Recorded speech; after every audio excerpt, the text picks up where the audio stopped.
নমস্কার, আমি বৈশাখী। শিল্প সাহিত্য বাই বৈশাখী চ্যানেলে সকল শ্রোতা বন্ধুদের স্বাগত জানাই।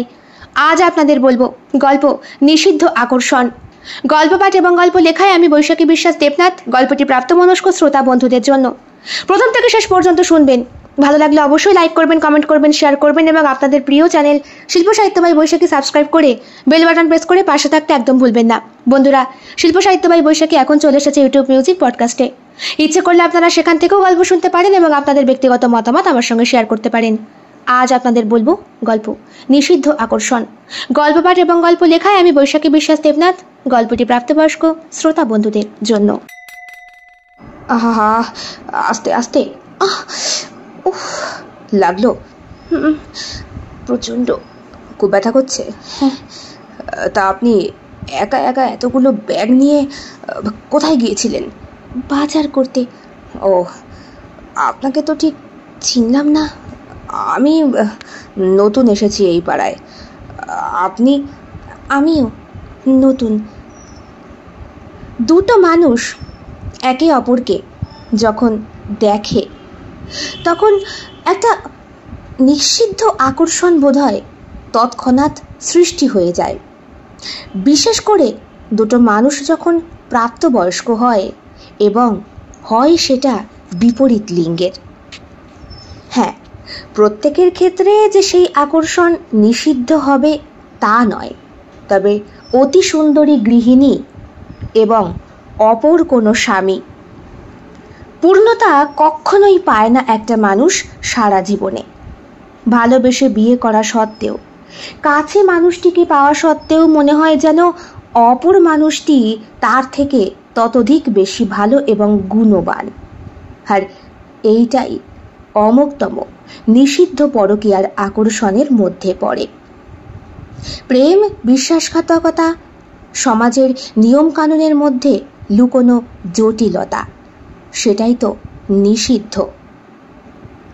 নতুন শহরে আগমন ঘটে শুভ্রা এবং অমিতের। সুখী দম্পতি তারা। নতুন শহরে স্থানান্তরিত হয়েছে। শুভ্রা গৃহিণী আর অমিত একটা বেসরকারি কোম্পানিতে উচ্চ পদে চাকরি করে। গ্রামের বাড়ি ছেড়ে নতুন শহরে নতুন জীবন শুরুর অপেক্ষায়। বিয়ে হয়েছে মাত্র বছরখানেক হয়েছে। প্রতিবেশীর সঙ্গে শুভ্রা পরিচয় করতে খুব একটা তৎপর নয়, তবে বাড়ির সঙ্গে লাগোয়াই তাদের নতুন প্রতিবেশী রাহুল আর তার স্ত্রী নীলা। রাহুল একজন লেখক আর নীলা স্কুল শিক্ষিকা। এরা পরস্পরকে জানালা দিয়ে দেখেছে। এখনো পর্যন্ত সেরকমভাবে কথাবার্তা খুব একটা হয়ে ওঠেনি। অমিত সাত সকালেই বেরিয়ে যায় তার অফিসে কাজ করতে, আর অন্যদিকে প্রতিবেশী রাহুলের স্ত্রী নীলা, সেও ঠিক সময় মতো বেরিয়ে যায় তার স্কুলে। তাহলে ঘরে থাকা মানুষ দুটো কে রইল? শুভ্রা আর রাহুল। শুভ্রা নিজে গৃহশিক্ষিকা আর রাহুল একজন সৃজনশীল লেখক। আপনাকে বাড়ি পৌঁছে দেব? না না, ঠিক আছে, অনেক ধন্যবাদ। হ্যাঁ, আমিও বাজার করেই ফিরছিলাম। যদি ভুল না করি তাহলে আপনি আমার সামনের বাড়িটি না? আপনার একদম সামনের বাড়িটা। আপনারা বুঝি স্বামী স্ত্রী নতুন এসেছেন? হ্যাঁ, নীলার পোস্টিংটা এখানে হয়ে গেল, তাই বর্ধমানের বাড়ি ছেড়ে এখানে উঠে আসতে হয়েছে। আপনি? আমারও। অমিতের তো বেসরকারি কোম্পানি, যখন তখন এদিক ওদিক বদলি হয়ে যায়। ও, এরকম ব্যাপার? হ্যাঁ, কি সব এমপ্লয়মেন্টের ব্যাপার বলে। টার্গেট পূর্ণ না করতে পারলে বস খেপে গেলেই সবটা খাপ্পা। দুটো মানুষ পাশাপাশি হেঁটে আসছে গল্প করতে করতে। কিছুক্ষণ আগে শুভ্রা বাজারে গিয়েছিল। ঘরে আনাজপাতি প্রায় ফুরিয়ে গিয়েছে, তার সঙ্গে টুকটাক মশলাপাতিও। সবটা শুভ্রাকে নিজেরই জোগাড় করতে হয়। ঘরে টাকা দিয়েই অমিতের সমস্ত কিছুই ফুরিয়ে যায়। মানে স্ত্রীকে পর্যাপ্ত পরিমাণ সময়টুকুও সে দিতে পারে না, এতই তার অফিসের চাপ। দিন দিন অমিত কেমন যেন খিটখিটে হয়ে উঠেছে। শুভ্রা কিছু বলে না, সে তার ঘর নিয়েই থাকতে ভালোবাসে। সকালবেলা হলেই অমিতের জন্য খাবার তৈরি করা, তার টিফিন তৈরি করা, আর অমিত বেরিয়ে গেলে বিষণ্ণ সময় কাটানো। এই টাইমটুকু মাঝে মধ্যে একা একাই সে মার্কেটে যায়, টুকটাক কেনাকাটা করে, কখনো কখনো ঘরে এসে খোলা মনে গান বাজনা করে। রাহুলকে সে জানালা দিয়ে দেখেছে। তার কণ্ঠস্বর কোকিলের মতো না হলেও যেহেতু সে একা নারী, আর একা নারী আকর্ষণের মূল বিষয়বস্তু, রাহুল তাকিয়ে থাকতো জানালার দিকে। দুইজনের ব্যালকনি মুখোমুখি, একে অপরের দিকে চোখাচোখি হয়েছে কিন্তু কখনো কথা হয়নি। আজই প্রথম। শুভ্রার পরনে স্লিভলেস ব্লাউজ আর হালকা লাল রঙের, তার মধ্যে ছোট্ট ছোট্ট কালো ফুলের শাড়ি। আর অপরদিকে রাহুল, তার পোশাকটা একেবারেই ফর্মাল, সাদা রঙের গেঞ্জি আর ঘরে পরার প্যান্ট। হাফ প্যান্ট পরেই, কাছেই তো বাজার, সেরে আসছে সে। রাহুলের মাথার চুলগুলো পাখির বাসার মতো, মনে হচ্ছে কত বছর চুলগুলো কাটে না। গোফ দাড়িতে মুখটা পুরো ভরা, চোখে একটা পুরু ফ্রেমের চশমা। হাতের আর পায়ের লোমগুলো দেখে মনে হচ্ছে যেন কোনো বন্য পশু এসে দাঁড়িয়েছে শুভ্রার পাশে। দু হাতেই দুটো ব্যাগ। শুভ্রা খানিকক্ষণ তাকিয়েছিল রাহুলের দিকে, যখন সে ব্যাগ নিয়ে পড়ে গিয়েছিল। হেঁটে হেঁটে আসছিল বাজার থেকে শুভ্রা। হঠাৎ করে পায়ের কাছে ছোট্ট একটা ছাগল ছানা লাফালাফি শুরু করে। টাল সামলাতে না পেরে ব্যাগগুলোকে নিয়ে প্রায় পড়েই যায়। তখনই রাহুল ওকে খপ করে ধরে ফেলে। আপনাকে আজকে অসংখ্য ধন্যবাদ জানাই। আপনি না থাকলে বোধহয় পড়েই যেতাম, আর পড়ে গেলে লোকে তুলতো কিনা জানি না, তবে খ্যাপাতে কেউ পিছু পা ছাড়তো না। ছাগল ছানাটা বড্ড বদমাস, যেভাবে আপনার কাছে এসে দৌড়াচ্ছিল। যাই হোক, আমি রাহুল। হ্যাঁ, আমি শুভ্রা। দুইজনে মিলে একে অপরের সাথে পরিচয় পর্বটা ভালোই করে গড়ে তোলে। আপনার হাজবেন্ডের সঙ্গে আলাপ করার ইচ্ছে থাকলো। আমারও, আপনার স্ত্রীর সাথে। হ্যাঁ, তার আবার সময় কোথায়? আমাকে এই টাইম দিতে পারে না। সারাদিন যখন স্কুলে থাকে, বাড়ি আসার পরে স্কুলের বাচ্চাদেরই খাতা দেখাশোনা করা, নিজের লেখাপড়া। উনি বুঝি পড়াশোনা করছেন? হ্যাঁ, পিএইচডি করছে। বাবা, বড্ড গুণী মানুষ। ভীষণ গুণী। ওই গুণের মধ্যে একটু ঘাটতি, আমাকে সময় দেয় না আর কি। তা কি করে দেবে? ব্যস্ত মানুষরা কখনো তাদের সংসারের মানুষকে সময় দিতে পারে নাকি? এ আমারটাকেই দেখুন না, সবসময় অফিস অফিস অফিস। আমরা ছিলাম কত ভালো, যেখানে ওর প্রথম অফিস ছিল। কাছেই ছিল আমার শ্বশুর বাড়ি, সেখান থেকে যাতায়াত করতাম, বাবা মার সঙ্গেও দেখা সাক্ষাৎ হতো। কিন্তু সেখান থেকে পোস্টিং হয়ে গেল। ওনাকেও টার্গেট পূর্ণ করতে পারে না। সবসময় অমিত একটা খ্যাঁচখ্যাঁচে ভাব নিয়ে থাকে, জানেন তো? আপনার স্বামীর নাম বুঝি অমিত? হ্যাঁ, সবসময় কিটকিট কিটকিট করে। দুটো ভালো কথা বলতে যাব, এক রাশ রাগ দেখায়। বলুন তো, আমিও তো মানুষ, আমারও তো। বলতে গিয়ে শুভ্রা থেমে যায়। তার মনে হচ্ছে সে বোধহয় অতিরিক্তই ব্যক্তিগত কিছু আলোচনা করে ফেলছে অচেনা অজানা এক পর পুরুষের সাথে। কথা বলতে বলতেই ওরা বাড়ির খুব কাছাকাছি চলে আসে। দুটো বাড়ি পাশাপাশি, দুইজনই নতুন।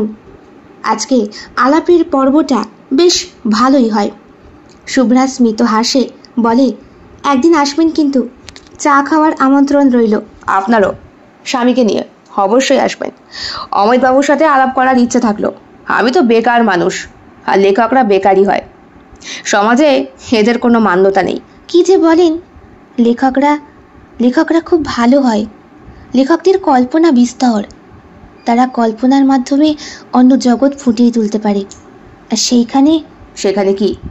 সেইখানে তারা খোলামেলাভাবে জীবন কাটাতে পারে, জানেন তো? কলমে যা ইচ্ছে হয় তাই লেখে। এই যেমন ধরুন আমার আর আমার স্বামীর সম্পর্কটা এতটা ঠুনকো হয়ে গিয়েছে। ঠুনকো? অবশ্যই। কেন কি জানি অমিত আজকাল আমার প্রতি আকর্ষণ বোধ করে না। শুভ্রা আবার থেমে যায়। রাহুল কিন্তু তার স্ত্রী সম্পর্কে খুব একটা কিছু বলছে না, কিন্তু শুভ্রা যেহেতু প্রথম পরিচয়ে তার স্বামীর চরিত্রটি তুলে ধরছে, তখন রাহুল বলে, আপনার স্বামীর কথা কি বলবো? ব্যস্ত মানুষদের জীবনটা একটু অন্যরকমই হয় শুভ্রা ম্যাডাম। আপনি গৃহকর্ত্রী, বাইরের ঝামেলা সামলাতে হচ্ছে না। আমিও লেখালেখি নিয়ে থাকি, সুতরাং আমারও ওই বাইরের ঝামেলা নিয়ে কোনো চিন্তা নেই। সবটাই তো আমার স্ত্রীই করে। এই দেখুন না, সাত সকালে ঘুম থেকে উঠে আমার জন্য জোগাড় যন্ত্র। আপনার স্ত্রী বুঝি রান্না করে রেখে যায়? না না, যেটুকু পারে নিজের মতো করে খেয়ে চলে যায়। আমার সকালটা হয়ে যায়, দুপুরটায় আমি করব, রাত্রেবেলাও এসে খাবে। এমনকি দুপুরে বাড়িতে ফিরে বাসন কোসন ঠিকঠাক গুছিয়ে টুতে সব আমিই করি। বিকালবেলা ও এলে কফিটাও করে দিই। তাও বুঝি সে আপনাকে পাত্তা দেয় না? পাত্তা না শুভ্রা দেবী, টাইম দিতে পারে না। যদিও আমি এতে ওকে দোষারোপ করি না, ব্যস্ত মানুষ, তাদের কাছে সময়ের প্রচুর দাম। চলুন না তাহলে আমার সঙ্গে একটু। কোথায় বলুন তো? যদিও আপনাকে বলাটা হয়তো আমার উচিত হচ্ছে না, আপনি আমাকে খারাপ ভাবতে পারেন। আরে খারাপ ভাববো কেন, ব্যাপারটা কি বলবেন তো? আমার কাছে দুটো টিকিট আছে সাংস্কৃতিক অনুষ্ঠানের, যদি যান আমার সঙ্গে তাহলে একটু। কেন, আপনার স্বামী যাবে না? বলে রেখেছি, সেই তো পরশু দিন। শোনো। বলো। ওই সময় অমিত তৈরি হচ্ছে, আয়নার কাছে দাঁড়িয়ে সে গলার টাই ঠিক করছে। বলো, কি বলবে? তুমি তো আজকাল আমার সাথে কথা বলার সময় পাও না, দুটো টিকিট কেটে রেখেছি। টিকিট? কিসের? বলছি সাংস্কৃতিক অনুষ্ঠান, চলো না গো। তুমি তো জানো এগুলো দেখতে আমি বড্ড বেশি ভালোবাসি। ওসব সময় আমার হবে না। একই বস সারাদিন আমার মাথা খেয়ে নিচ্ছে, মাথার চুল নিজের ছিঁড়তে ইচ্ছে করে, তারপরে তোমার এই ফালতু খ্যাচখাচানি। ফালতু? ফালতু নয় তো কি? তোমার যেতে ইচ্ছা করে তুমি যাও, আমার সময় হবে না। খেয়ে যাও, এই খেয়ে যাও। আপনি হাসছেন? কথাটা বলে শুভ্রা রাহুলকে। হ্যাঁ, হাসবো না কাঁদবো বুঝে উঠতে পারছি না। আসলে আপনার আর আমার জীবনটা প্রায় একই রকম। কীরকম? এই দেখুন না, আমি লেখক মানুষ, আমি নাচ গান আঁকা এগুলো খুব পছন্দ করি, এসব জায়গায় যেতেও ভালোবাসি। আমার স্ত্রীকেই দেখুন না, নিজে একটি স্কুলের শিক্ষিকা, পিএইচডি করছে, অথচ সাংস্কৃতিক কিছুতেই যোগদান করতে পছন্দ করে না। সব সময় নিজের কাজ নিয়ে ব্যস্ততা, অল টাইম। আর বাড়ি আসার সঙ্গে সঙ্গেই ফোন আসবে, এই আসবে ওই আসবে। কিসের ফোন? আরে স্টুডেন্টদের, ও তো প্রাইভেটও পড়ায় অনলাইনে। ও ঠিক আছে, আমি তাহলে একটু ভেবে আপনাকে জানাই। আমার সাথে গেলে খুব ভালো হয়, আমি মানুষটা বড্ড একা। যখন গ্রামে ছিলাম তখন সেখানে আমার অনেক বোন ছিল, আমার দেওর ছিল, তাদের সাথে হেসে খেলে আমার সময়টা ঠিক কেটে যেত জানেন তো। কিন্তু এই শহরের গোলকধাঁধাতে আমি সবটা হারিয়ে ফেলেছি, অমিতকেও হয়তো, আর নিজেকেও। এই সময় রাহুল শুভ্রাকে ভালোভাবে প্রত্যক্ষ করে, তার শরীরের প্রত্যেকটি অঙ্গকে, তার বিভাজিকা, প্রত্যেকটি খাঁজ, এবং শুভ্রার মুখের মিষ্টি হাসি, ঠোঁটের ওপরে ছোট্ট একটা তিল, গোলপানা মুখ, লম্বা নাক, দুই ভ্রুর মাঝখানে কপালের বেশ খানিকটা উঁচুতে ছোট্ট একটা লাল টিপ, আর সিঁথির মাঝখানে সিঁদুর, মাথার বড় বড় চুলগুলোকে একটা শক্ত কাঁটা দিয়ে বাঁধা, হাতে শাখা পলা সব পরা, যাকে বলে পরিপূর্ণ একটি স্ত্রী, অথচ আধুনিকা। আপনি চুপ করে গেলেন। আমার প্রস্তাবে আপনি আমাকে খারাপ ভাবছেন তাই না? ভাবছেন অচেনা অজানা একটা পরপুরুষের সঙ্গে চট করে আমি কিভাবে। আরে না না, খারাপ কেন ভাবো? আমিও তো বাড়িতে একাই থাকি, ইভেন যবে থেকে আপনারা এসেছেন তবে থেকেই তো আপনাকে আমি দেখছি। কথাটা মুখ ফসকে বেরিয়ে যায় রাহুলের। কি, আপনি দেখছেন আমাকে? হ্যাঁ, মানে আমরা আসার কিছুদিন পরে তো আপনারা এলেন, তখন থেকেই দেখতাম। আরে সামনের বাড়িতে নজর পড়বে না? আপনার চুলগুলো কিন্তু বেশ বড়। আপনি কি করে জানলেন? ওই যে বললাম, দেখেছি ব্যালকনিতে, যখন আপনি স্নান করে এসে চুলটাকে ঝাড়েন তারপরে আঁচড়ান।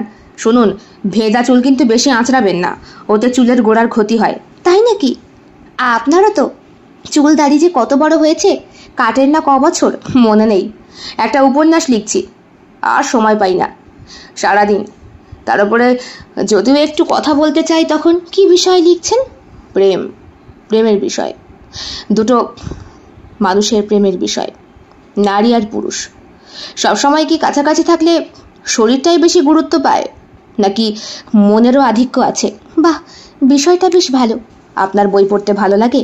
বিস্তর। কতবার বলেছি অমিতকে আমাকে বইমেলায় ঘুরতে নিয়ে যেতে, যায়নি। এবার তো ভালোই হলো, কলকাতায় চলে এসেছেন, এখান থেকেই বইমেলা। মুখেই বাতেলা, কাজে কত নিয়ে যাবে, সব সময় ব্যস্ততা। জানেন তো, প্রত্যেক দিন ঘুমের বড়ি খেয়ে ঘুমোয়, না হলে ও সারা রাত ঘুমোতে পারে না, ছটফট করে। ওর ওই ব্যস্ততা জীবনে আমার বোধহয় আর কোনো জায়গা নেই রাহুলবাবু। এমন কেন বলছেন? একটা সময় দেখবেন ওই আপনার জীবনের সব থেকে উপকারী হয়ে গেছে। স্বামী, পরম বন্ধু হবে হয়তো আপনার কোনো গল্পে। আজ চলি, দেরি হয়ে যাচ্ছে, বাড়িতে গিয়ে আবার রান্না করতে হবে। হ্যাঁ, আসবেন কিন্তু, মনে থাকবে তো? থাকবে। আর আপনি আগামীকাল? আচ্ছা, আমি না হয় আপনাকে ব্যালকনিতে ইশারা দিয়েই বলবো। টিকিটটা কেটে রেখেছি, ডেটটা না সঠিক বলতে পারবো না, একবার দেখে কনফার্ম হয়ে নি। নিশ্চয়ই নিশ্চয়ই, আর ওভাবে বলার কি আছে, আবার ফোন নাম্বারটা নিয়ে নিন না। ও হ্যাঁ হ্যাঁ, বলুন। রাহুল আর শুভ্রা একে অপরের ফোন নাম্বার আদান প্রদান করে।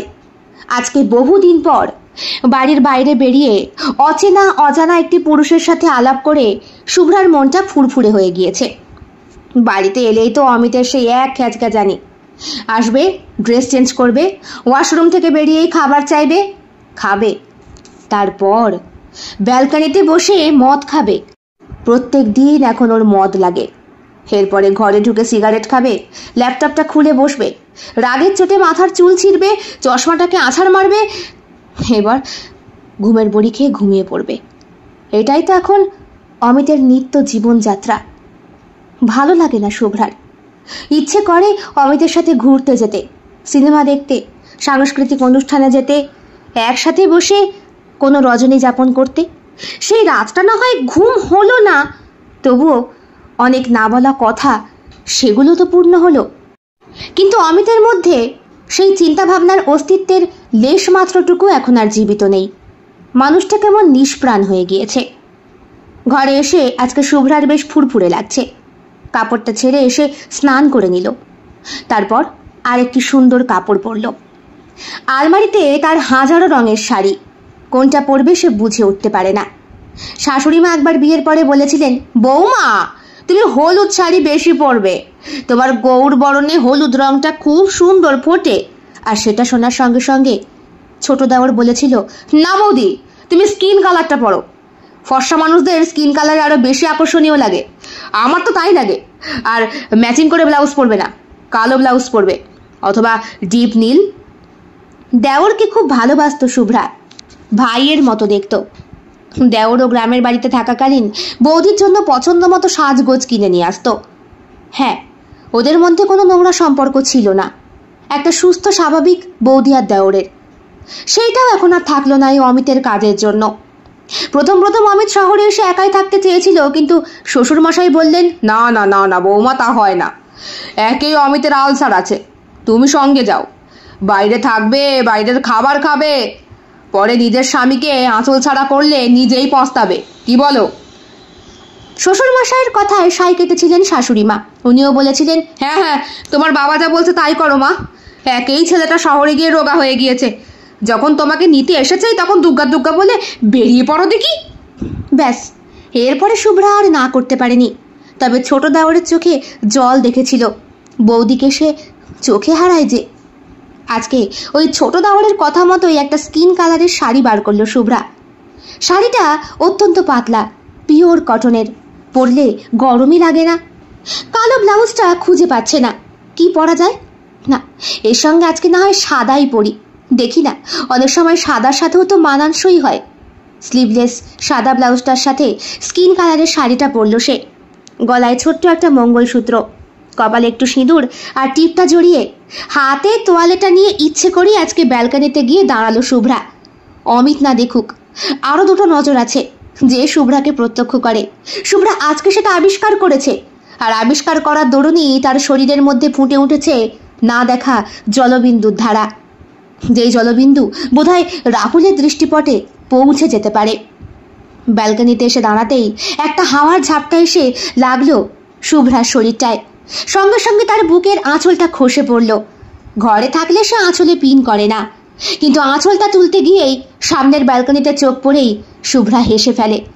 রাহুল দাঁড়িয়ে রয়েছে, পরনে তার স্যান্ডো গেঞ্জি আর অন্য রঙের একটা হাফ প্যান্ট, সেও বোধহয় স্নান করে দাঁড়িয়ে। রাহুল হাত তুলে ইশারা করলে শুভ্রা বুকের কাপড়টাকে ঠিক করে ইশারা করে, চিরুনি দিয়ে চুল আঁচড়ায়। রাহুল ইশারা করে বলে, না না আঁচড়িও না, চুল ছিঁড়ে যাবে। শুভ্রা কথায় সাই কাটে, তারপর চুলটাকে হাত খোপা করতে যাবে, রাহুল বলে, না, তোমাকে খোলা চুলে খুব সুন্দর লাগে। অমিত বোধহয় কথাগুলো কস্মিন কালেও কোনো দিন বলেনি। আচ্ছা, অমিত কখনো শুভ্রাকে দেখেছে? বোধহয় দেখেছে। বিয়ের পর বিছানায় নগ্ন শরীরটা, সেটাও তো অন্ধকারে। আলোতে তো কখনো আবিষ্কার করেনি একে অপরকে। ভালোবাসা আলোতেও প্রকাশ পায়, তাই মাঝে মাঝে আলোটাও প্রয়োজন হয়। শুভ্রা সারা শরীরটা কাঁটা দিয়ে ওঠে। আচ্ছা, এরকম অদ্ভুত ফিলিংস কি রাহুলের মধ্যে হচ্ছে? জিনিসটা কি অন্যরকম একটা ভাবের? কই, এতদিন তো হয়নি। শুভ্রা মনে মনে ভাবে। আজকে যেন ঘরে ঢুকতে ইচ্ছেই করছে না। মনে হচ্ছে বাইরের ব্যালকনিটা একটা আলাদা জগৎ, অন্যরকম। সেখানে প্রেমের গন্ধ আছে, সেখানে তীব্র গরম নেই, বসন্তের ছোঁয়া আছে। রাহুলের চোখের দৃষ্টি শুভ্রার শরীরে এখন শীতের কাঁপুনি ছুটিয়ে দেয়। ঘরে এসেই ফোনটা হাতে নেয় শুভ্রা। প্রথমে ভাবে নাম্বারটা ডায়াল করব না, কিন্তু ফোনটা চলেই আসে। হ্যাঁ বলুন। আবার আপনি কেন? এতক্ষণ তো ব্যালকনিতে দাঁড়িয়ে কথা হলোই, তুমি তো আসা যায় না। তাছাড়া আমরা সবাই তো সমবয়সী। তা কবে আসছো হাজব্যান্ডকে নিয়ে? দেখি, তার যাবে সময় হবে। কেন, সে ছাড়া আমি বুঝি অ্যালাউ নেই? নিশ্চয়ই, আমার ঘরে তুমি সব সময় এলাও। তাছাড়া তুমি কবে আসছো তোমার স্ত্রীকে নিয়ে? কি যে বলো, নীলার আবার আমাকে সময় দেওয়ার মতো টাইম আছে নাকি? সময় হওয়ার মতো টাইম? দুইজনে হাসে। কতক্ষণ ফোনে কথা বলেছে ঠিক জানে না। একটা সময় রাহুল বলে, এই রাখছি, হ্যাঁ, প্রেসার কুকারে সিটি পড়ছে, বোধহয় খাসির মাংসটা হয়ে গিয়েছে। রান্না করছো? চেখে দেখবে? যদি তুমি দিয়ে যেতে পারো। এই না, তুমি এসো না, আমার লেখাটা বাকি, আমি রান্নাটা করে লিখতে বসবো। খাবে না? খেতে পারি, তুমি যদি আসো। তাহলে আমি রান্না করেছি ঘরে, ঝিঙে পোস্ত, বিউলির ডাল, বাসমতি চালের ভাত আর গরম গরম বেগুনি। ও খুব একটা মাছ মাংস পছন্দ করে না, সকালবেলা ডিম সিদ্ধ দিয়ে খেয়ে গেছে। আর চলে এসো না, যা রান্না করেছো। শুনেই তো জিভে জল চলে আসছে। শুভ্রারও। তবে মাংসের প্রতি কি, নাকি মাংস শরীরের সেই মানুষটির প্রতি? হয়তো রাহুলেরও সেই অনুভূতি হচ্ছে। শুভ্রা ঘরে আসে, নিজেকে পরিপাটি করে একটু সাজায়, গায়ে পারফিউম দেয়, আর মাথার চুলটাকে খোপা করতে গিয়েও করে না। চুলের মাঝখানে ছোট্ট একটা ক্লিপ গুঁজে নেয়। আজকে ওর বাগানের গাছে নিত্য নতুন ফুলের সমাহার হয়েছে। সেখান থেকে একটা ফুল ছিঁড়ে খোপায় গোঁজার সঙ্গে সঙ্গেই আরও বেশি সৌন্দর্য বেড়ে যায় তার খোলা চুলের। এরপরে শুভ্রা নিজে হাসে। আজকে তাকে একটু অন্যরকম দেখাচ্ছে। সে তো যথেষ্ট সুন্দরী, রীতিমতো আকর্ষণীয় একটি নারী। অথচ দেখো অমিত কিরম বোকা, তাকে দেখেও না, তার কখনো একটু সুনামও করে না।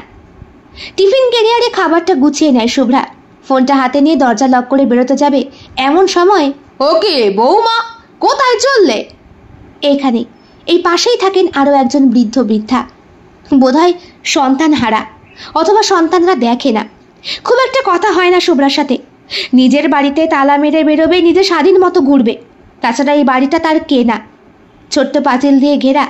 গ্রিলের গেটটা টপকানো মাত্রই সেই বৃদ্ধ বৃদ্ধার চোখে চোখ পড়তেই সঙ্গে সঙ্গে শুভ্রা বলে, মাসিমা, আপনি সবসময় আমাকে কেন দেখেন বলুন তো? দেখি না, তুমি তো সাজগোজ খুব একটা করো না, তাই ভাবছি। আসলে রাহুল বাবুর ঘরে যাচ্ছি। রাহুল? পাশে বসে থাকা বৃদ্ধ মহিলাটি বললেন, হো, ওই নীলার বর? খুব ভালো, খুব ভালো, কি সুন্দর কবিতা লেখে, আমায় পাঠ করে শোনায়।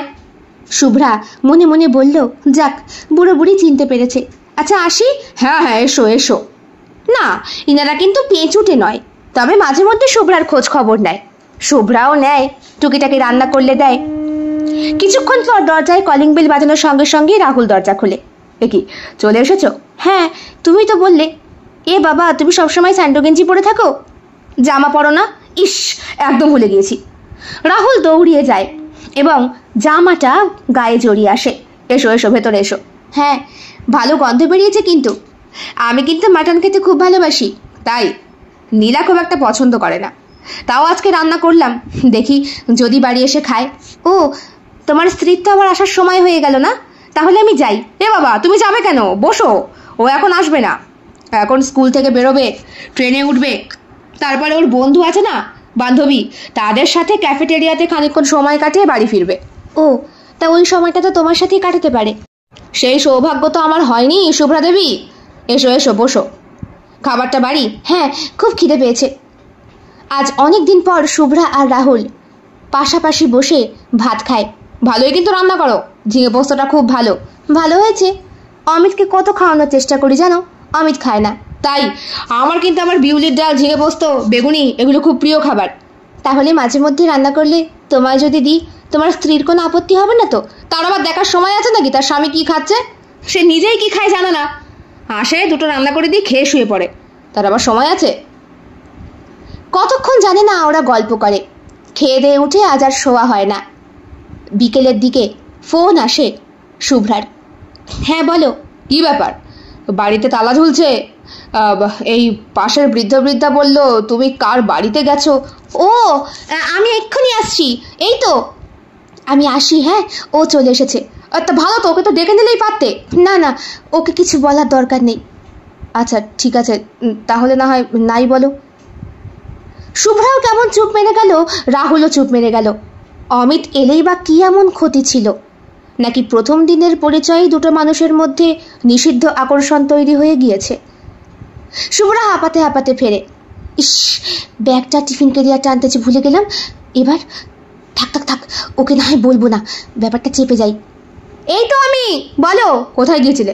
নীলার বাড়িতে গিয়েছিলাম। নীলা? হ্যাঁ, তোমার তো আমাকে সময় দেওয়ার ইচ্ছে হয় না, তাই বান্ধবী জোটালাম, ওর বাড়িতে গিয়েছিলাম একটু গল্প করতে। যাক ভালো হয়েছে, লোক তাহলে জুটিয়ে নিয়েছো, আমার কোনো প্রয়োজন নেই। হে আবার কেমন কথা, তুমি সময় দাও না বলেই তো আমার এভাবে থাকতে হয়, বলো। ঠিক আছে, দরজা খোলো। আজকে তুমি তাড়াতাড়ি চলে এলে?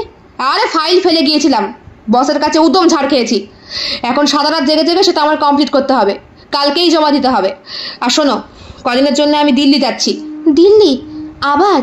এই তো গিয়ে ঘুরে এলে। কি করবো বলো, কাজের চাপ। এবার আমাকেও নিয়ে চলো না, আমার একটু দিল্লি ঘোরা হবে। বিয়ের পরে আজ পর্যন্ত কোথাও ঘুরতে যাইনি, একটু নিয়ে চলো। সে দেখছি ম্যানেজ করে হয় কিনা। হলে আমায় নিয়ে যাবে তো? আরে যাবো যাবো বলছি তো যাবো, দরজাটা খোলো। দরজাটা খুলে দেয় শুভ্রা। একবার তাকিয়ে দেখে নেয় পাশের বাড়ির দিকে। না, রাহুল কিন্তু বেরোয়নি, সে ঘরে লুকিয়ে রয়েছে। সেই দিন অমিত সারা রাত জেগে ল্যাপটপে খুঁজখুঁজ করে আর প্রিন্ট আউট বার করে। কি যে করে! শুভ্রা খানিকক্ষণ ওর মুখের দিকে তাকিয়ে বসেছিল। পরনে তার হাত কাটা নাইটি, মাথার চুলে বেনুনি করা, শরীর থেকে একটা অমুক আকর্ষণের গন্ধ বেরোচ্ছে। প্রত্যেক দিন শোবার আগে শরীরচর্চা করে শুভ্রা। আজকে ইচ্ছে করেই করেনি, অমিতকে আকর্ষণ করার জন্য, কিন্তু কিছুতেই কিছু লাভ নেই।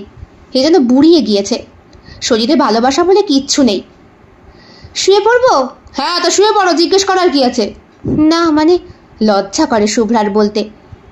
শুয়ে পড়ে সে, কিন্তু ঘুম আসে না।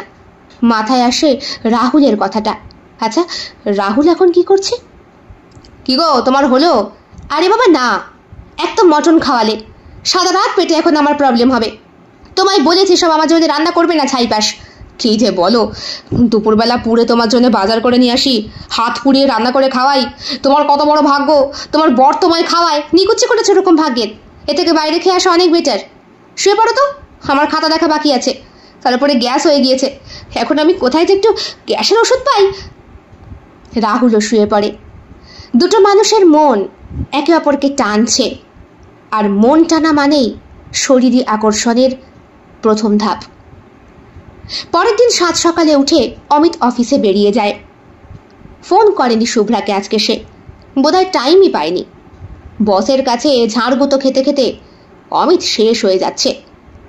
কদিন আগেও সে দিল্লি থেকে ঘুরে এসেছিল, আর ঘুরে এসেই বিরাট অশান্তি হয়ে গিয়েছিল শুভ্রার সাথে। একটা ফোন করেনি অমিত, বারবার বলেছিল কি করে ফোন করব, সব সময় মাথায় প্রেশার। তোমার একারই প্রেশার, পৃথিবীতে আর কেউ বুঝি ডিউটি করে না, চাকরি করে না? তুমি বুঝবে না, করলে বুঝতে। এই কথাটা শুভ্রাকে খুব আঘাত দেয়। সে তো ঘরের কাজ করে, এটা কি কোনো কাজ নয়? এটা কি জাস্ট সময় কাটানো? তবু শুভ্রা কিচ্ছু বলেনি। স্নান করে শুভ্রা। আজকে সকাল থেকেই মনটা আনচান, ব্যালকনিতে একবারও আসা হয়নি। মনে হচ্ছে ব্যালকনিতে গেলেই রাহুলের কাছে ওর যেতে ইচ্ছে করবে। আর রাহুলও যদি ওই রকম হয়ে থাকে। স্নান করে গায়ে কোনো রকম কাপড়টা জড়িয়ে দেবতার উপাসনা করছে শুভ্রা। এমন সময় কলিং বেলটা বেজে ওঠে। কে? কোনো সাড়া নেই। মনে মনে ভাবে অমিত তাহলে এসছে বোধহয়। ভালো তো, আমি বরং।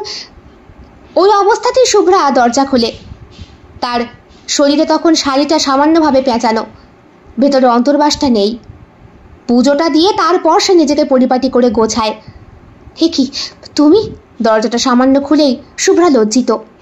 রাহুলও চোখটা নামিয়ে নেয়। হ্যাঁ মানে আজকে সারাদিন ফোন করলে না, ব্যালকনিতে একবারও এলে না, তাই। ও এসো। না না ঠিক আছে, আরে এসো না, আমি চেঞ্জ করে আসছি। শুভ্রা দরজাটা বন্ধ করে দেয়। রাহুল ঘরের ভেতর ঢোকে, বলে স্নান করছিলে? হ্যাঁ পুজো করছিলাম।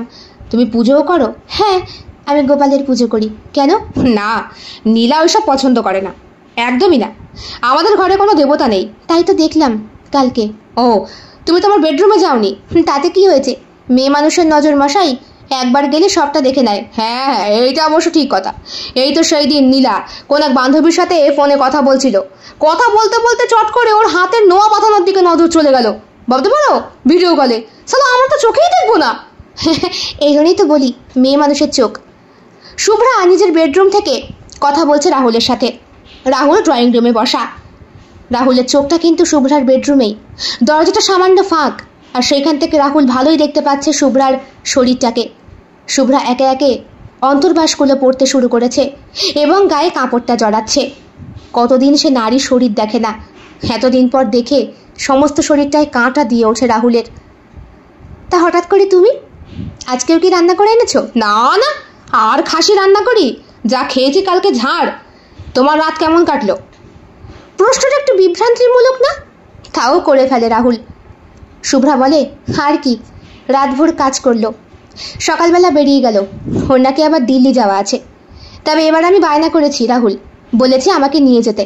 ভালো তো, স্বামী স্ত্রী মিলে দিল্লি যাবে, কাজ করবে, ঘুরবে, সেটা খুব ভালো কথা। তোমরা বিয়ের পর হানিমুন যাওনি? না, সেই সৌভাগ্য হয়নি। গ্রামের মেয়ে আমি, ও গ্রামের, বাড়িতে বলতেই সাহস পাইনি।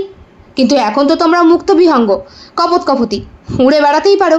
না, সবসময় হয় না। তুমি গিয়েছিলে? হ্যাঁ গিয়েছিলাম, গোয়াতে। তবে ওই যাওয়াই শেষ যাওয়া, আর হয়নি। কেন? সেখানে গিয়ে শান্তি পেয়েছি নাকি?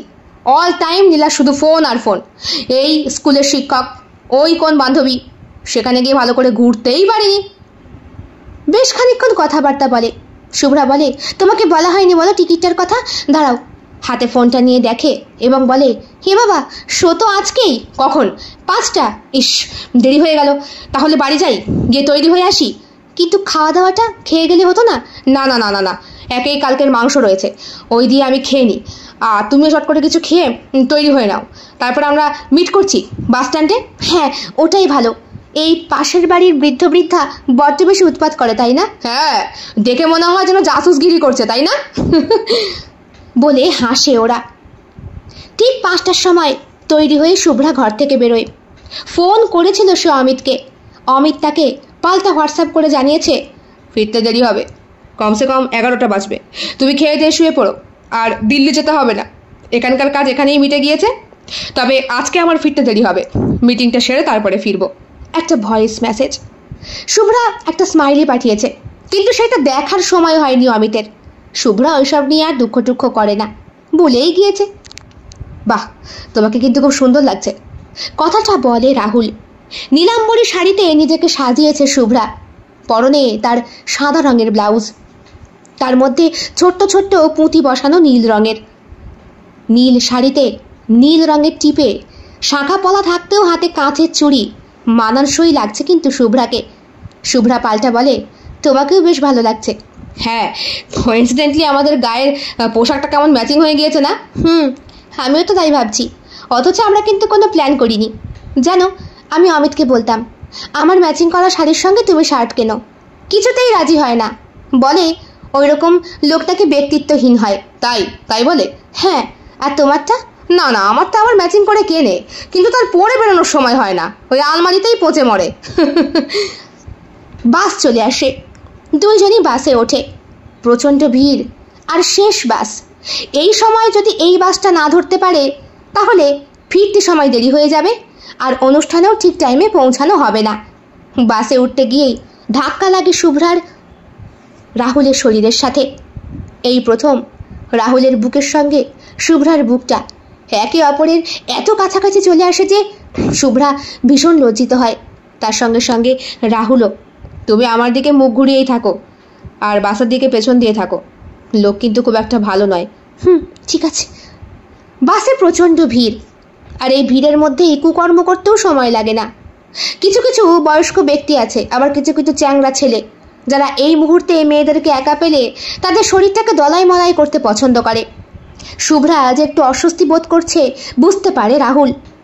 একটা হাত দিয়ে সে হ্যাঙ্গারটাকে ধরে, আর এক হাতটা নামিয়ে আসে শুভ্রার কোমরের কাছে। ওকে খুব কাছাকাছি এনে ওর কানের কাছে ঠোঁট নিয়ে বলে, আমি ধরলে আপত্তি নেই তো? পরপুরুষের জন্য তো অস্বস্তি হচ্ছে। শুভ্রা একটা নিঃশ্বাস ছাড়ে, কিন্তু ভুলে গিয়েছিল শুভ্রা যে তাকে ধরে রেখেছে সেও একটা পরপুরুষ। 15 মিনিট পর বাস ওদের গন্তব্যে নামে। উফ বাবা, বাঁচলাম। শাড়ির আঁচলটা দিয়ে ঘামটা মুছে শুভ্রা। এই সময় ঘরমাক্ত মুখে তার বুকের মাঝখানে ছোট্ট ছোট্ট জলবিন্দু কণা বেশি করে আকর্ষিত করছে রাহুলকে। তুমি কিন্তু শিল্পীর হাতে গড়া এক অনন্য নিদর্শন মাত্র। তুমি আমার গল্পের নায়িকা। তা হয় নাকি? আমার গল্পের নায়িকাটা ঠিক কেমন হবে বুঝে উঠতে পারছিলাম না, তবে তুমি সেরা।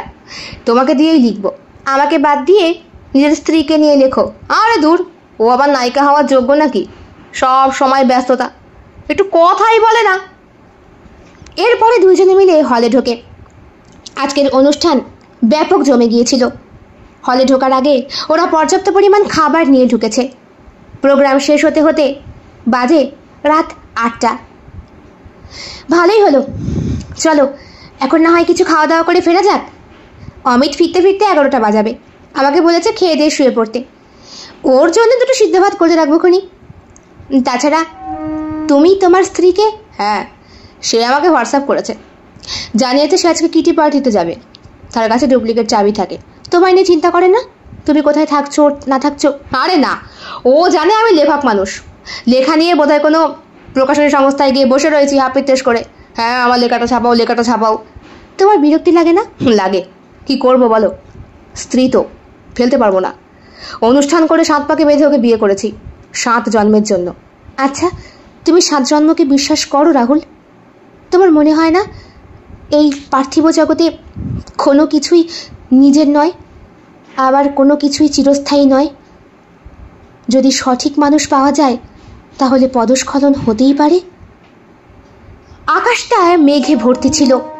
কখন যেন শুভ্রার এই কথার সঙ্গে সঙ্গেই একটা বাজ পড়ল। রাহুলের চোখে মুখে একটা অসম্ভব ভালো লাগা ফুটে ওঠে শুভ্রার প্রতি। শুভ্রারও ঠিক তাই। বৃষ্টিটা ঝমঝমিয়ে নামে। শুভ্রার সমস্ত শরীরটা ভিজে যায়, তার সঙ্গে সঙ্গে রাহুলেরও।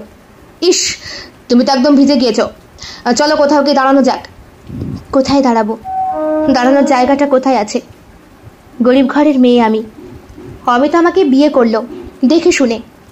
ভালোই কাটছিল আমার দিনগুলো শ্বশুর বাড়িতে, কিন্তু সুখের দিন বেশি দিন বোধহয় স্থায়ী হয় না। স্বামীর কাছ থেকে ভালোবাসা প্রচুর পেয়েছি, কিন্তু শহরে আসার পর থেকে অমিত বদলে গেল। তার কাজের চাপ, এত চাপ যে সে আমাকে সময় দিতে পারে না। বাঁচতে ইচ্ছে করে না মাঝে মাঝে, জানো তো? একটা বাচ্চা কাচ্চা হলেও তো হয়। কি করে হবে? কাছে না থাকলে কি আর সন্তান আসে? রাহুলেরও বোধহয় বুকটা কেঁপে ওঠে শুভ্রার কথাতে। ওরা দুইজনে মিলে কোথায় চলেছে? এই পথের কি আদেও কোনো শেষ আছে? বুঝতে পারে না দুইজনই। হাঁটতে হাঁটতে ওরা একটা ঘরের সামনে এসে দাঁড়ায়। লেখা রয়েছে সেখানে ঘর ভাড়া দেওয়া হয়। আকাশে তখন খুব মেঘ, বৃষ্টিও হচ্ছে ঝরঝরিয়ে। দরজাটায় 2-3 বার টোকা মারা মাত্রই বৃদ্ধ বৃদ্ধা দুজন ভদ্রমহিলা বাইরে বেরিয়ে আসে। বলো, কি দরকার? আমরা খুব বৃষ্টি হচ্ছে তো, তাই কিছুক্ষণের জন্য একটু আপনাদের এখানে দাঁড়াতে চাই। হো বাবা, স্বামী স্ত্রী তো, কিছুক্ষণ কেন, এসো। না মানে আমরা কিন্তু ভাড়া নিতে আসিনি, আমাদের বাড়ি ভাড়া আছে। নেহাত বৃষ্টি পড়ছে তাই। আমরা 2 বোন, এই বাড়ি আমার বাবা মায়ের। দুই বোনের আস্তানা এইটাই, ভাড়াটা ওই জন্যই দিতে চাই, পেট চালানোর জন্যে। তা তোমরা তো স্বামী স্ত্রী, 1 ঘন্টার জন্যে কেন বাবা, ঘন্টা কয়েকের জন্যে বৃষ্টি থামার অপেক্ষা করতেই পারো। এই ঘরে সব আছে, এখানে এসো। এত ভালো ভদ্রমহিলা আছে এই শহরে। ঘরে ঢুকতেই শুভ্রা দেখে বিরাট বড় ঘর, হল ঘরের মতো। সিঁড়ি উঠে গেছে, 2 বোন বসে রয়েছে, একই রকম দেখতে। 2 জনের বিবাহিত ছবি রয়েছে দেয়ালে টাঙানো, বোধহয় 2 জনই স্বামী হারা। 2 মেয়ে বেরিয়ে আসে, বছর 23-24 হবে। এরা বোধহয় এদের সন্তানাদি। কই রে উমা, দরজাটা খুলে দিয়াই তো মা, ওনারা একটু বসবে। হ্যাঁ মা যাই। আপনাদের মেয়ে বুঝি? হ্যাঁ, এই 2 মেয়ে, আমাদের 2 বোনের। ভাগ্যক্রমে একই বাড়িতে বিয়ে হয়েছিল, মানে আমার দেওরের সাথে আমার বোনের। 2 ভাই ব্যবসা করত, অ্যাক্সিডেন্টে 2 ভাই একই সাথেই চলে গেল। আমরা তারপর থেকেই বাবার ভিটেতে। পেট চালানোর জন্য এখন ঘর ভাড়া দেওয়া দরকার হয়েছে। জমানো পুঁজিতে আর কদিন চলে রে মা, তার উপরে সমর্থ মেয়ে 2খানা, আমার ঘরেও আমার বোনের ঘরেও। চুপ করে থাকে শুভ্রা। কত রকম মানুষ থাকে, কত রকম ভাবে। আসুন, দরজা খুলে দিয়েছি, বাচ্চা মেয়েটি ডাকে। চলুন ওপরে, কথাটা বলে শুভ্রা। চট করে রাহুল ওর দিকে তাকায়, আর সঙ্গে সঙ্গে শুভ্রা কথা ঘুরিয়ে, চলো চলো, দরজা খুলে দিয়েছে। হ্যাঁ হ্যাঁ চলো। দরজা খুলে ভেতরে ঢোকে শুভ্রা। নিজের শাড়ির আঁচলটাকে বুকের সামনে থেকে সরিয়ে মাথা মোছার চেষ্টা করে। রাহুল ওর পেছন থেকে এসে ওকে জড়িয়ে ধরে এবং ওর খোলা পিঠের মাঝখানে নিজের ওষ্ঠ রাখে। সঙ্গে সঙ্গে শুভ্রার শরীরটা জেগে ওঠে কোনো গোপন সম্পর্ককে তৈরি করার জন্য। ওরা নিজেদের মধ্যে আকর্ষণকে অগ্রাহ্য করতে পারে না। একে অপরের সঙ্গে দেখা করা থেকে শুরু করে এই গোপন সম্পর্ক গড়ে ওঠা, ধীরে ধীরে সম্পর্কের গভীরতা এবং একে একে নিজেদের মধ্যে হারিয়ে যাওয়া। আজ বহুদিন পর শুভ্রার ওষ্ঠ থরথর করে কাঁপে। রাহুল তার ঠোঁটের খুব কাছে তার পুরুষালী ঠোঁট নিয়ে আসে। শুভ্রা কাঁপতে কাঁপতে বলে, প্লিজ আমাকে নাও, আমি ছাড় পারছি না। রাহুল ওর কাছ থেকে সায় পেয়ে ওকে জড়িয়ে ধরে এবং বুঝতে পারে ওরা নতুন একটা জগৎ সৃষ্টি করতে চলেছে। রাত প্রায় 12:30 নাগাদ শুভ্রার ফোনে ফোন যাওয়ার পর শুভ্রার ঘোর কাটে। ওই ঘরেই শুভ্রা ঘুমিয়ে পড়েছিল রাহুলের সাথে। রাহুলের মোবাইলেও ফোন এসেছে, তবে 2 জনের ফোনটাই ভাগ্যিস এরকম ছিল। শুভ্রা, আমি আজকে বাড়ি ফিরতে পারবো না বুঝলে, তুমি দরজায় তালা বন্ধ করে শুয়ে পড়ো। অন্যদিকে নীলা, আমি কিটিপাটি করে ক্লান্ত হয়ে গিয়েছি, পায়েলের বাড়িতেই থাকছি, একেবারে কালকে বিকালে ফিরবো। বাঁচা গেছে, এই গোটা রাতটা পাওয়া গিয়েছে একে অপরকে কাছে পাওয়ার জন্যে। সুতরাং 2 মানুষ আবার নিজেদের মধ্যে পারস্পরিক মেলামেশা করতে এতটুকু পিছপা হয় না। মিলন এতটাই গাঢ় হয়েছিল যে শুভ্রার চোখে আনন্দের অশ্রু বেরিয়ে আসে, আর তার সঙ্গে সঙ্গে রাহুলেরও। পরের দিন সকালে ওরা বাড়ি ফিরে আসে, আর ফেরার সঙ্গে সঙ্গেই দরজায় তালা খুলতে যাবে এমন সময়, সারা রাত কোথায় ছিলে মা? প্রশ্নটি করলেন পাশের বাড়ির বৃদ্ধাটি। আপত্তিকর প্রশ্নে জবাব দিতে রাজি নয় শুভ্রা। বলল, আপনাদের নিজের চরকায় তেল দিন না। যবে থেকে এসেছি তবে থেকে লক্ষ্য করছি আপনারা আমার চলনে বলনে এত নজর রাখছেন। কথাটা বলতে বলতেই সে দরজা খুলছিল। কি হয়েছে গো? বলে রাহুল। দেখো না, জিজ্ঞেস করছে কোথায় ছিলাম। আরে বাবা জীবন, তুমিও কালকে বাড়ি আসনি। 2 জনে কি একই জায়গায় ছিলে নাকি? তোমার বউটি আসেনি আর তোমার বরটি? আচ্ছা লোক তো, জানতো এখান থেকে বলে শুভ্রা খিঁচিয়ে ওঠে। রাহুল বলে, ছাড়ো না, কি দরকার? দরজা খুলে একে অপরের ঘরে ঢোকে। শুভ্রা শাওয়ার নেয়, স্নান করে। শরীরের গোপন গোপন জায়গায় আজকে ভালোবাসার দাগ, লাভ বাইট, রাহুলের দেওয়া। আজকে এই শরীরটা কতদিন পর যেন ঠান্ডা জলের স্পর্শে জেগে উঠেছে। কিন্তু বাথরুমের আয়নার সামনে নিজের নগ্ন শরীরটাকে দেখা মাত্রই দ্বন্দ্ব আর বিবেকের যন্ত্রণা একে একে গ্রাস করতে শুরু করে শুভ্রাকে। রাহুলের ক্ষেত্রেও কি তাই হচ্ছে? আচ্ছা, অমিতকে আমি প্রতারণা করছি না তো? ওকে আমি ঠকাচ্ছি না তো? কাজের ব্যস্ততায় অমিত আমাকে সময় দিতে পারে না বলে ওর সাথে আমি বিশ্বাসঘাতকতা করছি না তো?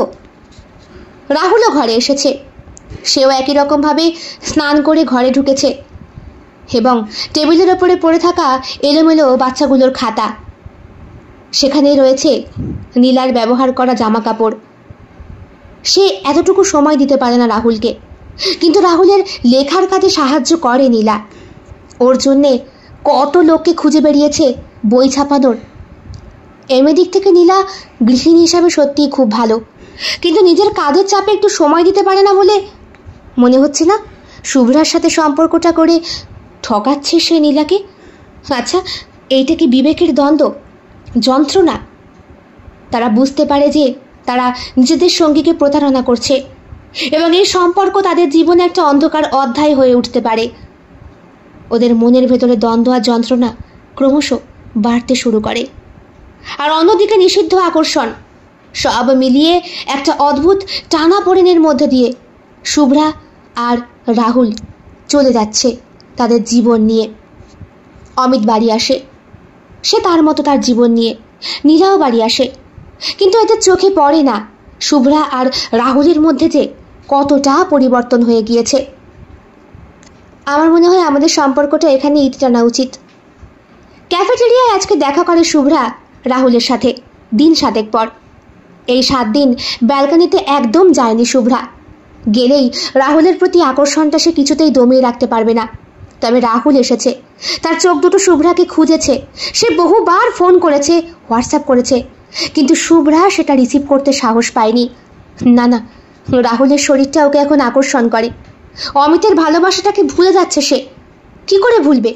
ফুলশয্যা রাতে প্রথম স্বামীর স্পর্শ, এইটা কি কোনো মেয়ে ভুলতে পারে? কিন্তু রাহুলের শৈল্পিক হাত, তার তুলির টান, তার কলমের ভঙ্গিমা, সবটাই যেন তার শরীরের মধ্যে প্রকাশিত। পারদে পারদে জেগে উঠেছিল শুভ্রার শরীরটা, যেন হাতে করে খাতায় লিখছে সে শুভ্রাকে নতুন রকম ভাবে। রাহুল বলেছিল, তোমার সাথে কাটানো এই সুন্দর মুহূর্তগুলো আমি আমার খাতায় বন্দি করব। আমার নায়িকাকে আমি এইভাবেই সাজাবো। সে সব কিছুর ঊর্ধ্বে। ঘর, সংসার, পরিবার তাকে আটকে রাখতে পারে না। কিন্তু সত্যি কি তাই? শুভ্রা কি নিজেকে আটকে রাখতে পারেনি?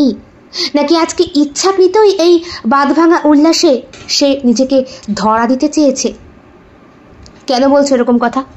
তুমি আমার সাথে প্রতারণা করছো না তো? এই প্রশ্নটা যদি আমাকে অমিত করে তখন আমি কি উত্তর দেব রাহুল? আমার মনে হয় আমাদের সম্পর্কের এখানেই ইতি টানা উচিত, আর সত্যি কথাগুলো বলে দেওয়া উচিত। অন্যদিকে সেদিন অমিত তাড়াতাড়ি বাড়ি ফিরে আসে এবং নীলাও। এই দুজন মানুষ পরস্পরকে রাস্তাঘাটে দেখেছে, কিন্তু কথা হয়নি কোনো দিন। এক্সকিউজ মি, নীলা বলে অমিতকে, বলুন। আপনার স্ত্রী শুভ্রা? হ্যাঁ। আপনি বুঝি নীলা, যার সঙ্গে দেখা করতে শুভ্রা প্রায় দিনই যায়? আমার সঙ্গে দেখা করতে যায় না, আমার হাজব্যান্ড রাহুলের সঙ্গে দেখা করতে যায়। ইভেন আমি কদিন ধরেই লক্ষ্য করছি রাহুল একটু কেমন যেন হয়ে গিয়েছে। গতকাল রাতে ওর ফোন চেক করে বুঝতে পারলাম শুভ্রা বলে একটি মেয়ের সঙ্গে বোধহয় সম্পর্ক হয়েছে, এবং মেয়েটিকে আমি চিনি, হোয়াটসঅ্যাপের ছবি দেখেছি। মনে হলো আপনার স্ত্রী। সত্যি বলছেন? হ্যাঁ। আপনি বিষয়টা লক্ষ্য করেননি? করেছি, কিন্তু ফোনে বিষয়টা এত দূর ভাবতে পারিনি। শুভ্রার মধ্যে একটা পরিবর্তন এসেছে, লক্ষ্য করেছি। কি করা যায় বলুন তো? এমন সময় ওই দুই বৃদ্ধা কোথা থেকে এসে উদয় হয়। তোমাদের তো কথাটা বলা দরকার ছিল। তেনারা তো একদিন রাতেও বাড়ি ফেরেননি। কি কি বলছেন কি আপনারা? দেখুন মাসিমারা, আপনাদের বয়স হয়েছে, শুধু শুধু পরের সংসার নিয়ে সব কথা বলতে যাবেন না। উত্তেজিত হয়ে কথাটা বলে নীলা। তবে বৃদ্ধ সেই বয়স্ক লোকটি জোর খাটিয়ে বলে, আরে মারে, বুড়ো বয়সের চোখ বুঝলি, এই চোখ অভিজ্ঞতায় ভরা। নিজের বরটাকে আঁচলে বাঁধ চলে যাওয়ার আগে। নীলার চোখে জল চলে আসে। অমিতের মধ্যে একটা অস্বস্তি সৃষ্টি হয়। আচ্ছা, আজকে ওরা বাড়ি আসুক, তারপর না হয় কথাবার্তা বলে দেখা যাবে কি করা যায়। বিধ্বস্ত অবস্থায় রাহুল এবং শুভ্রা দুইজনেই বাড়ি আসে। ওরা পরস্পরের মধ্যে এই বিষয়টা নিয়ে অনেক নাড়াচাড়া করেছে, কথা বলেছে এবং সিদ্ধান্ত নিয়েছে যে নিজেদের জীবনসঙ্গীকে কথাটা বলে দেবে ওদের গোপন সম্পর্কের কথাটা। শোনো, বাড়ি আসার পরই ফ্রেশ হয়ে নেয় শুভ্রা। অমিতকে দেখে সে আজকে একটু বেশি চমকিত হয়েছে। তুমি আজকে বাড়িতে, কি ব্যাপার? হ্যাঁ, তোমায় সারপ্রাইজ দিতে এলাম। ভেবেছিলাম তোমায় একটু ঘুরতে বেরোবো, কিন্তু বাড়ি এসে জানতে পারলাম তুমি তোমার কোন বন্ধুর সঙ্গে বেরিয়েছো। বন্ধু? হ্যাঁ, সে বন্ধুর নাম নাকি রাহুল। প্রায় দিনই তুমি তার সঙ্গে দেখা করতে যাও।